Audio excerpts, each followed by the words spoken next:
Papa Francesco ha ricevuto in udienza privata il presidente polacco Duda. Al centro dei colloqui la guerra in Ucraina e la questione dei profughi. Giovan Battista Brunorio. Anche un eroe dell'umanità in questo momento.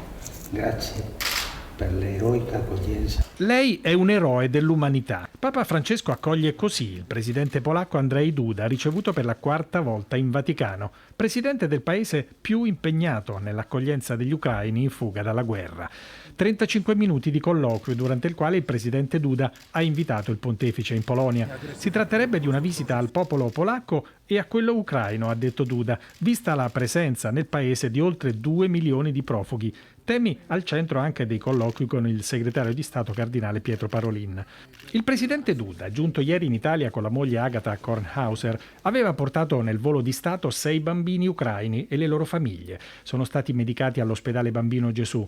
Dall'inizio della guerra sono stati 156 bimbi presi in carico dall'ospedale della Santa Sede. 34 sono ricoverati per ferite gravi riportate nei bombardamenti o per proseguire cure interrotte.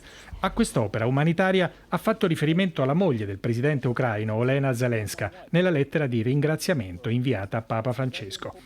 E stamane, in un'altra udienza, il Papa è tornato ad ascoltare i nativi del Canada, esprimendo dolore e vergogna a nome della Chiesa per gli abusi e le discriminazioni perpetrati fino agli anni 70 nelle scuole cattoliche.